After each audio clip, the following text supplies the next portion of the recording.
Damas y caballeros, lo que ha pasado con Ayuso es de otro planeta. Esto no se había visto ni en los mejores tiempos del politiqueo cañí. Un auténtico terremoto que ha dejado a más de uno con la mandíbula desencajada. Pero antes de meternos en el salseo fino, si crees que esta mujer tiene más agallas que un torero en San Isidro, dale al botoncito de me gusta y que se note el apoyo.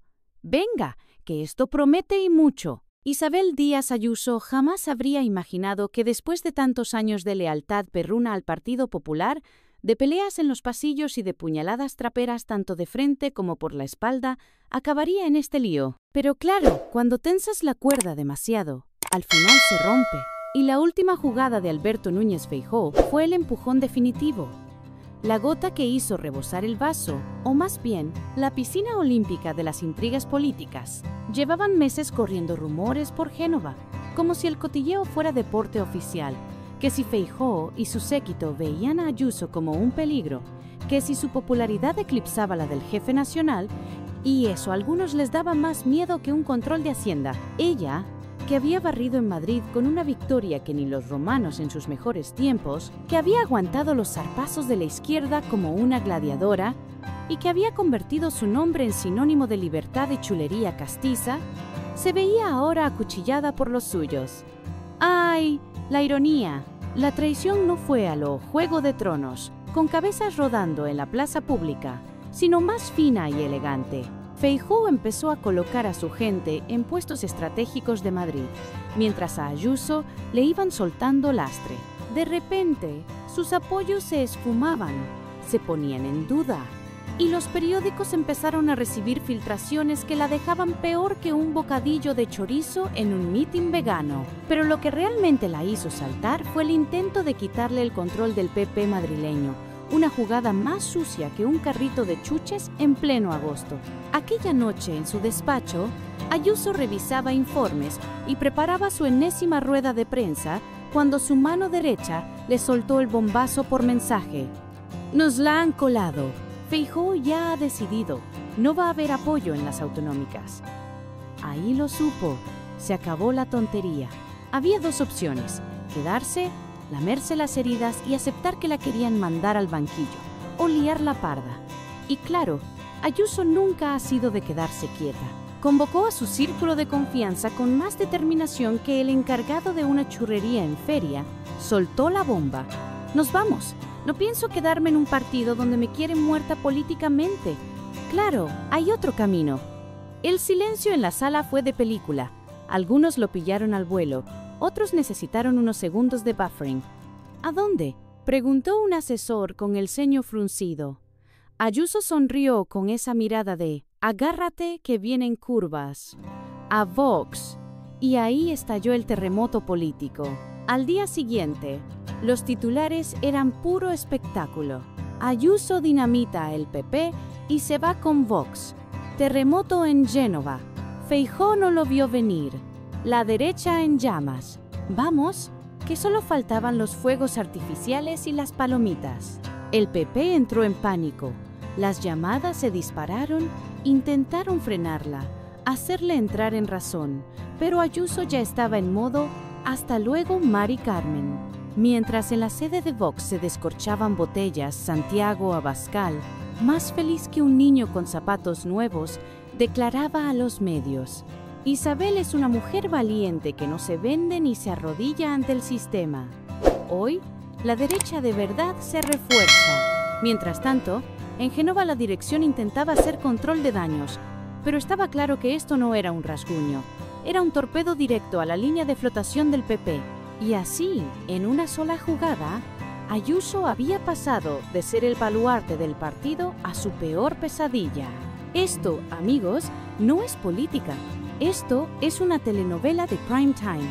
Y el siguiente capítulo promete ser más movidito que una sobremesa con suegros y cuñados hablando de política. Feijóo convocó una reunión de emergencia con los varones autonómicos, intentando aparentar que todo estaba bajo control. Esto no puede desestabilizarnos, dijo con voz serena, aunque por dentro estaba más nervioso que un pulpo en un garaje. La realidad era otra. El PP se tambaleaba como un castillo de naipes en plena tormenta. Algunos dirigentes, sobre todo los más tirando a diestro que a centro, empezaban a preguntarse si la que había dado en el clavo no era Ayuso, y si el PP se estaba volviendo más blando que un flan, y Vox era la alternativa que los votantes conservadores llevaban tiempo esperando con ansias. Mientras tanto, en Madrid, Ayuso no se andaba con chiquitas. Organizó un mitin en la Plaza de Colón que hizo historia en la política española. Aquello parecía un concierto de los Rolling Stones versión patriótica.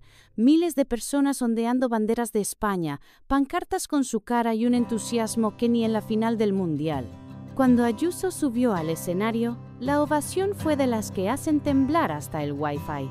Me fui porque no podía seguir traicionando mis principios, soltó con tono firme y mirada desafiante.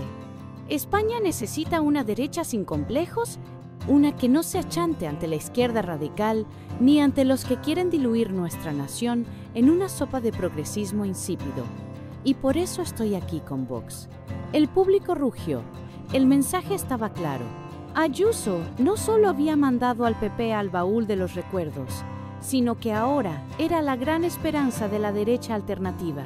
Pero claro, los cuchillos no tardaron en afilarse. Desde el gobierno, Pedro Sánchez se frotaba las manos y la acusaba de haberse radicalizado más que un café sin leche. Los medios afines al PSOE la pintaban como la traidora del año, una populista sin principios, una política con menos escrúpulos que un trilero en la Puerta del Sol. Y dentro de Vox, algunos se preguntaban si su llegada significaba que el partido iba a cambiar de rumbo o si simplemente había encontrado a su nueva estrella mediática. Pero Ayuso, inmune a las críticas como siempre, seguía adelante. Su base de seguidores estaba intacta y lo más preocupante para Génova, su tirón era innegable. Las primeras encuestas dejaron a más de uno con el café atragantado. El trasvase de votantes del PP a Vox era un hecho. Si en las elecciones pasadas Vox había sudado tinta para pasar del 15% en Madrid, ahora las proyecciones lo colocaban por encima del 25%. Y la responsable de este terremoto, pues ella, claro. En Génova, Feijóo empezaba a darse cuenta del tremendo lío en el que se había metido. Creyó que quitando de en medio a Ayuso consolidaría su liderazgo, pero lo que consiguió fue justo lo contrario: regalarle un trampolín a Vox y debilitar al PP en su feudo más importante. Sus asesores intentaron diseñar un plan de emergencia, pero el daño estaba hecho. Las bases del partido estaban más desmoralizadas que un lunes sin café. Militantes históricos, de esos que llevan pegatinas del PP hasta en el coche, comenzaron a darse de baja, indignados con la cúpula. Mientras tanto, en la Moncloa, Pedro Sánchez observaba el caos con una mezcla de placer y preocupación. Porque sí, la división de la derecha le venía de perlas, pero también podía convertirse en un problema gordo. ¿Qué pasaría si la próxima gran batalla electoral ya no fuera entre PSOE y PP, sino entre PSOE y Vox, con una Ayuso desatada al frente? Los meses siguientes fueron una guerra política sin cuartel. En Madrid, el enfrentamiento entre Ayuso y el PP se convirtió en un espectáculo más entretenido que cualquier serie de Netflix. Intrigas, traiciones, declaraciones incendiarias. La política española nunca había sido tan divertida. Y mientras tanto, Feijóo miraba a su propio partido como quien observa un coche derrapando al borde del precipicio. El final de esta historia todavía estaba por escribirse, pero una cosa era segura: Ayuso no había dicho su última palabra. Vox crecía como la espuma, y Feijóo intentaba tapar la hemorragia de votos con tiritas, pero aquello era como intentar frenar un tsunami con un paraguas. El PP nacional entró en modo crisis total. Rumores, filtraciones, nerviosismo en los pasillos y, lo peor de todo, voces internas exigiendo un cambio de jefe. Y mientras tanto, en el horizonte se asomaban las elecciones generales como quien ve venir una tormenta sin paraguas. La gran incógnita estaba servida.